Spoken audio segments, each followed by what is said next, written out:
Стефан Дазовский направи трансфер в Бугария. 20-годишният голман Стефан Дазовски гръцкия продължи в бугарския Дунав Розов да се потегне от школата на Вардар и Македония Джордже Петров. Българи лъвовете има настъпване за Вардар неготино и да се потегне от школата на Вардар и Македония Джордже Петров. 2020-2021 за Македония Джордже Петров има 3 настъпа, 0 гола, 0 асистенции, 0 шут картон, 0 черни картона. 2021-2022 Македония Джордже Петров има 11 настъпа, 0 гола, 0 асистенции, 0 шути, 0 черни картона.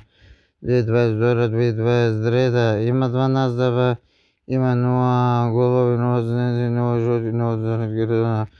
2025 за Дригиш има 5 настъпа, 0 гола, 0 асистенции, 0 шути, 0 черни картона. За Дригиш има и Лига конференция.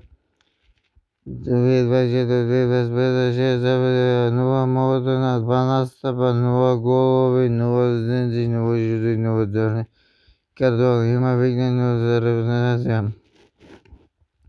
2020 за приятелски меч има 1 настъп, 0 голови, 0 асистенции, 0 шути, 0 черни картона.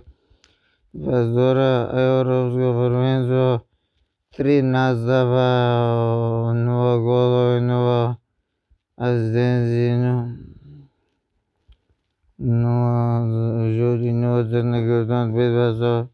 2023 Европско първенство 3 настъпа, 0 голови, 0 асистенции, 0 шути, 0 черни картона.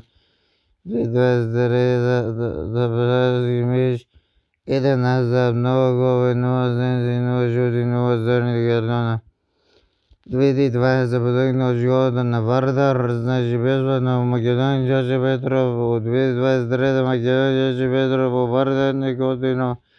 2024 от Вардар неготино безплатно в Тиквиш. 2025 безплатно в Дунав Розов.